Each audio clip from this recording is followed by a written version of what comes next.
Seemingly out of nowhere, Missouri announced its starting quarterback for week one. But to me, this decision makes all the sense in the world. Plus, the NFL seems to be encroaching on the Tigers' territory. Well, let's talk about this and more coming up right now on Locked On Mizzou. You are Locked On Mizzou, your daily podcast on the Missouri Tigers. Part of the Locked On Podcast Network. Your team every day.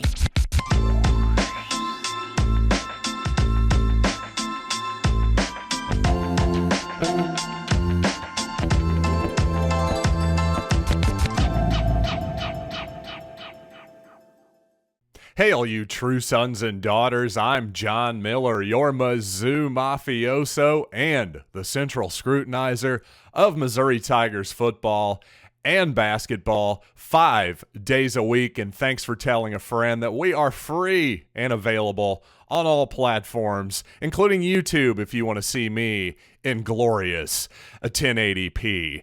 But speaking of glorious, Brady Cook, my favorite Tiger. Well, maybe not favorite, but you guys know I'm biased towards Brady Cook, so I was definitely excited yesterday to see the QB1 tweet sent out by the Mizzou football account yesterday. The Tigers officially announcing Brady Cook as their starter from 3 weeks from tomorrow is what I'm trying to spit out there. Missouri does take the field for week one against Louisiana Tech.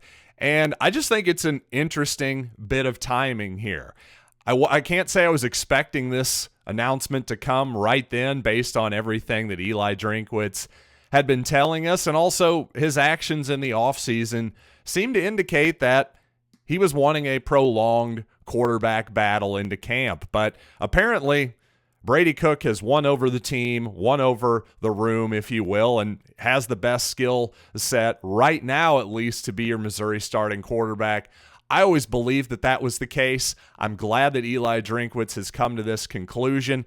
And while I sort of expected a Brad Smith-like announcement, meaning about 5 or 6 days up to a week before kickoff, you'd probably get an announcement about who Missouri's starting quarterback is.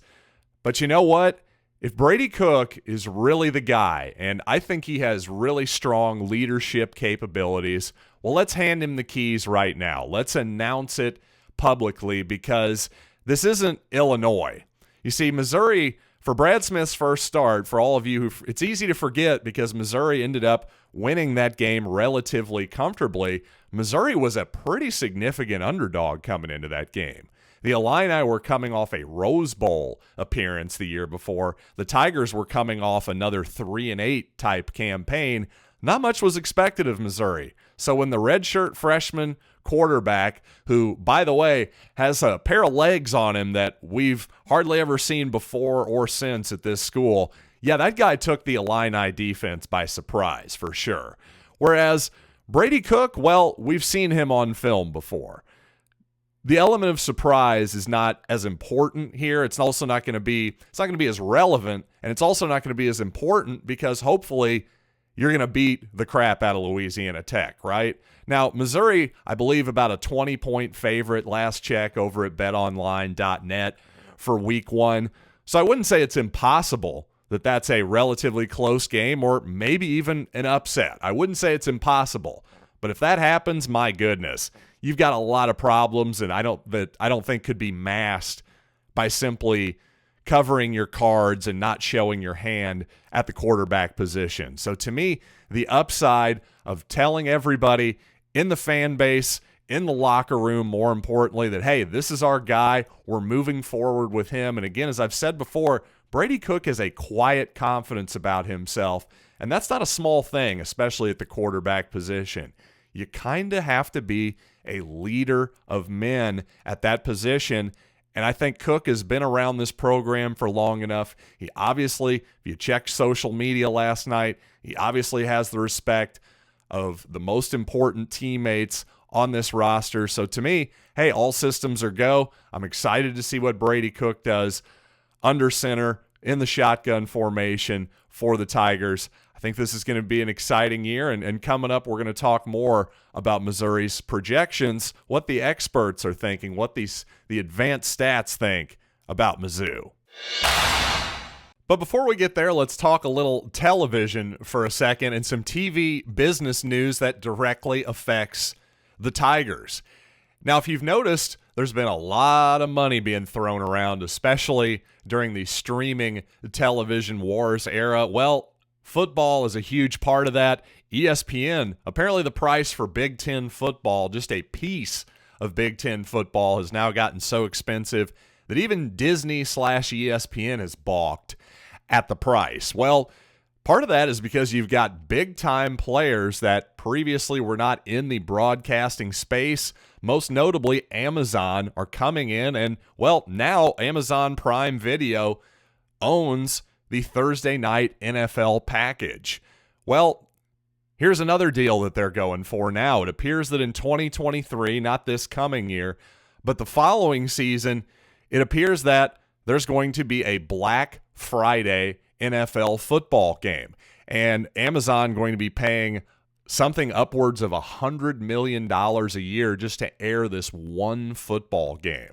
So that's extraordinary, number one, and it just shows you the absolute power of not only football, but especially the NFL.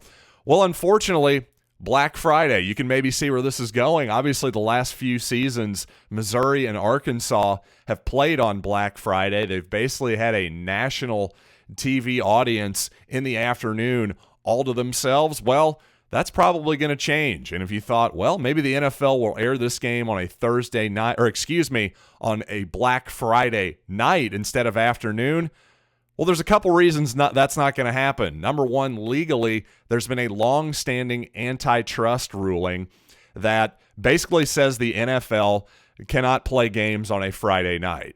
They don't want them competing with high school football. Now, on one hand, high school football throughout most of the country is going to be finished by that point, but still, I just don't see the NFL going there.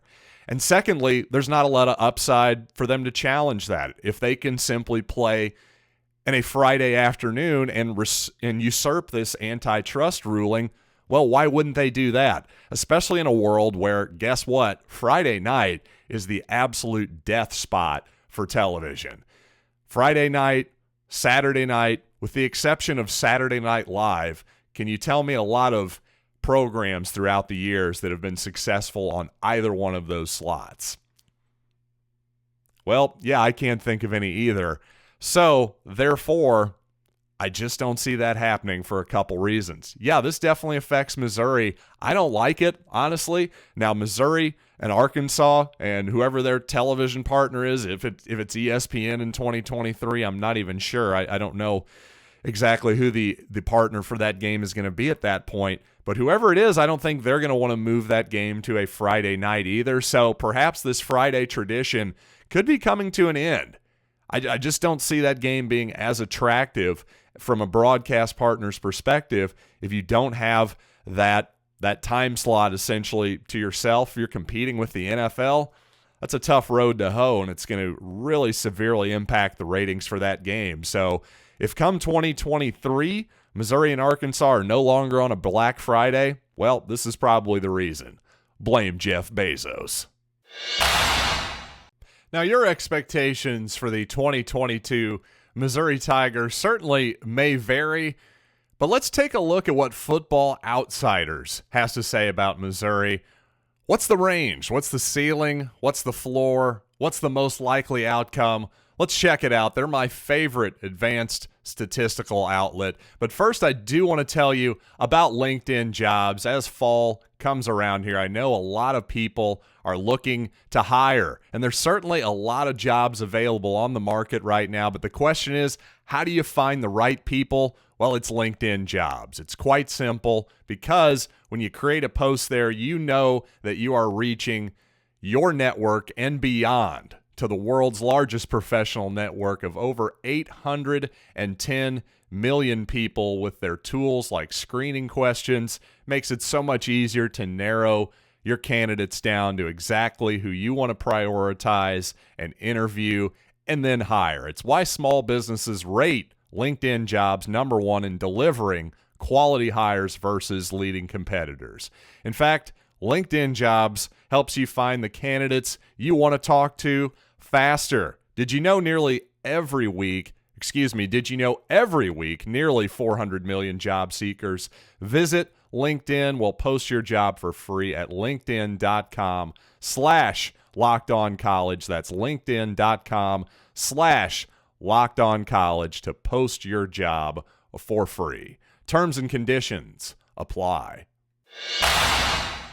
Before I get into Missouri's advanced statistical projections for this season from Football Outsiders, by the way, I'm looking at their F+ metrics. Just quickly, when it comes to college football in particular, well, a lot of the predictive projections, a lot of it's based on not necessarily what you have on your roster this season. It's based on what you've done recently.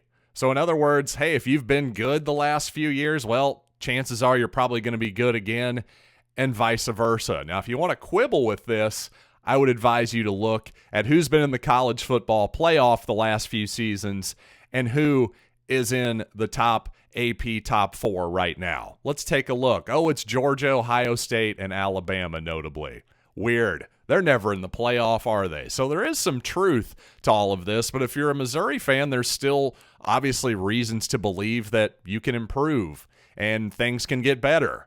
And of course, sometimes things can get worse than expected as well. Well, what usually changes these types of things? Hey, a new quarterback. Well, there's reason for hope if you're a Missouri fan. Also, obviously, you change your defensive coordinator. You change your offensive coordinator, certainly your head coach, something like that. Well, those can cause massive changes in the trajectory of a college football program, without question. But by the way, just as an aside, for all you USC Trojan fans out there, I wouldn't be expecting a national championship in year one, though. Let's maybe pump the brakes a little bit. I found it hilarious, by the way, that USC has the 5th best national championship odds over at BetOnline.net at 14-1. Well, their F+ projections has them as the 60th best team in the country. Wow, that is a massive difference, isn't it? And just for context, hey, guess what? I just said USC is projected to be 60th. Well, your Missouri Tigers projected by F+ to be the 56th best team in the country, just ahead of USC and just behind the other USC, the South Carolina Gamecocks, over in Columbia East. So that gives you an idea of where they expect the Tigers to be. And just for some more context, that's quite a bit better than the Tigers were last year. Again, this is projections for 2022. Well, the F+ metric, their actual ratings at the end of last season, the 73rd best team in the country were the Tigers. So what's the difference? It's mostly defense. Because let's explain something about projections here. More often than not, your offense is going to be fairly steady. In other words, if you're a good offensive team, hey, you're probably going to be a pretty good offensive team the next year. And generally, that's going to be true for defense too. However, defense is much more volatile from year to year in terms of performance. So what am I trying to say here? Well, last season, Missouri was 59th in offense and 101st in defense at the end of the season. A lot of that 101st, of course, was Missouri being historically bad to start, especially against the run, to start the first half of the season. Well, one reason that generally defense is volatile is because, well, there's a lot of changes. There's no quarterback, for instance, that is going to be around for 3 or 4 years that's going to guide you to a certain level of play. And also, just quite honestly, if you're a team like Missouri, you're a high major team in the Southeastern Conference, the odds of you being 100th or worse for multiple years is pretty low. We're going to need to see that baseline for a while. So naturally, the numbers are going to project the Missouri defense to be quite a bit better than they were last year. Now, 73rd is nothing to really write home about. If Missouri can maybe get closer to the top 50 in defense, well, now suddenly you're looking at something a little bit more interesting. I also think offensively, Missouri projected to be about as good as they were last year. That makes sense, but I think all of us as Missouri fans can also maybe look beyond the numbers a little bit and realize, boy, the quarterback play just wasn't up to snuff the second half of the season. Perhaps even by his own admission, Eli Drinkwitz's play calling wasn't up to snuff the second half of last season. He's only a 39-year-old guy, his third year as a head coach at Missouri. There's still plenty for him to learn. He can get better. Brady Cook can be an improvement at the quarterback position. So, yeah, if Missouri can get, say, into the top 30 offensively, maybe top 50, 55 or so defensively, now you're suddenly looking like a team that's solidly in a bowl game, maybe even knocking on the door of the top 25 a little bit.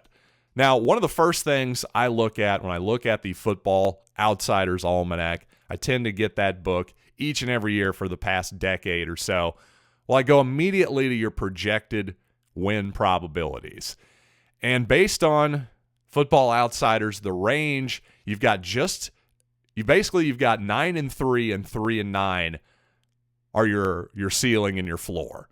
Both are about equally likely. According to Football Outsiders, a 3% chance Missouri goes 9-3, but also a 3% chance they go 3-9. I would personally say 4-8 is probably the floor, but again, about the same odds to go 8-4 and 4-8, according to Football Outsiders, both at about a 10% chance. So the lion's share of the odds, vast majority, well over 50% chances, Missouri's either going to go 5-7, 6-6, or 7-5. And each of those outcomes is about as likely, but I will say, despite the fact that on paper, hey, 5-6, 6-6, 7-5, it's all about the same. I should say 5-7. I believe I said 5-6 there. That may not look all that different on paper, but I think Missouri fans will feel a hell of a lot different at 7-5 than 5-7. It just shows you how thin the margin really is. There's a lot of teams in this conference that, while Missouri is projected to be maybe behind South Carolina, Kentucky, Tennessee, Auburn, those type of teams, the gap really isn't all that wide, certainly not that wide between Missouri and Kansas State. So if that makes you nervous, I'm not sure. If it makes you feel better, I don't know. But to me, the narrowness of the margin between 5-7 and 7-5 this season, that actually does make me a little bit nervous. Key season for Missouri, but I think 2023 will really tell the tale. And coming up, what does Michael Sam, the former SEC Defensive Player of the Year, have in common with the nature boy Ric Flair? Well, I'll tell you, coming right up after these messages. Now, if you happen to be a professional wrestling fan like myself, well, you're no doubt aware that Ric Flair had his, quote, last match this past weekend. And if you want to chuckle at that statement, who could really blame you? Because, well, this is not exactly Ric's first last match, if you will. Professional wrestlers, boxers, fighters of all kinds, any of the combat sports, they're well known for having multiple retirements, but at 73 years old, it sure seems like Ric Flair has probably hung up his boots for real this time. But regardless, you might be wondering, especially if you're a fan or perhaps you have no idea, maybe you think professional wrestling's stupid, you're probably wondering, God, what is this 73-year-old man doing trying to relive his glory days? Is he that hard up for money? Whatever it might be. But I think the reality of the situation is, if the question is, why did Ric Flair have one more match? Well, it's because he wanted to. It's because it makes him happy, because it makes him feel alive. It gives him a jolt that really nothing else in the world can. And I think Michael Sam, something very similar there. Michael Sam obviously had given up football for a few years. When the NFL thing didn't work out, the Canadian football thing didn't really work out either. Maybe Michael wasn't in the best headspace. This is all coming from a recent ESPN interview, by the way, that Michael did with Chris Conley, who also interviewed Michael when he first came out came out as a gay, openly gay man years ago following that famous Missouri 2013 football season. Obviously, Michael was then later drafted by the St. Louis Rams in 2014. But now the story, this time from Chris Conley, is that Michael is back on the football field playing for a professional team in Germany, in fact, where Michael had been an assistant coach for a while, but then a spot opened up on the roster, and here Michael is playing in front of less than 1,000 people. Not exactly making a ton of money, I'm sure, but he seems quite content. He seems very happy to be just back on the football field, just sort of rediscovering that love for the game, and I'm sure some part of him has been awakened for sure. Some part of him that had maybe been dormant in his time away from the football field and been reawakened. So my point is what do Michael Sam and Ric Flair have in common? Well, they just want to go out and do what they love to do, regardless of how many people are watching or how many people think, oh, they should be above this, because at one point, Sam was an SEC Defensive Player of the Year, and Ric Flair, obviously a multi-time world champion, considered by some to be the greatest of all time in his sport, in his endeavor, whatever you want to call it. Well, I just think that we as people maybe should take our values and expectations out of other people's decisions, especially when, hey, they're not hurting anybody whatsoever. I'm frankly happy for Michael Sam. I'm happy that Ric Flair got through his match. Everybody seemed to have a good time. And hey, he's no worse for the wear, it doesn't seem. So 2 thumbs up to Michael Sam. I'm glad to see that after he admittedly has struggled with, some depression for sure at times, it seems like he's in a better place.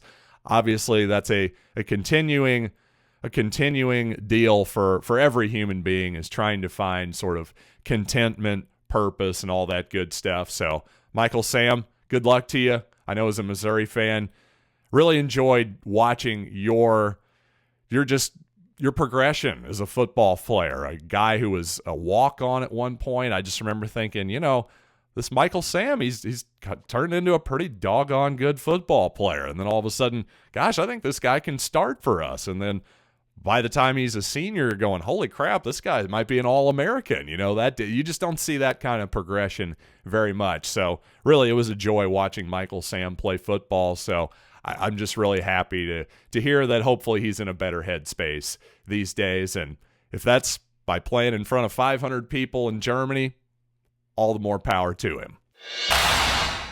So with all that being said, if you can't get enough football, and really who can this time of year, check out Locked On SEC. Every day, Chris Gordy has you covered with local experts from Locked On. They take you across the SEC in less than 30 minutes a day. Once again, that's Locked On SEC.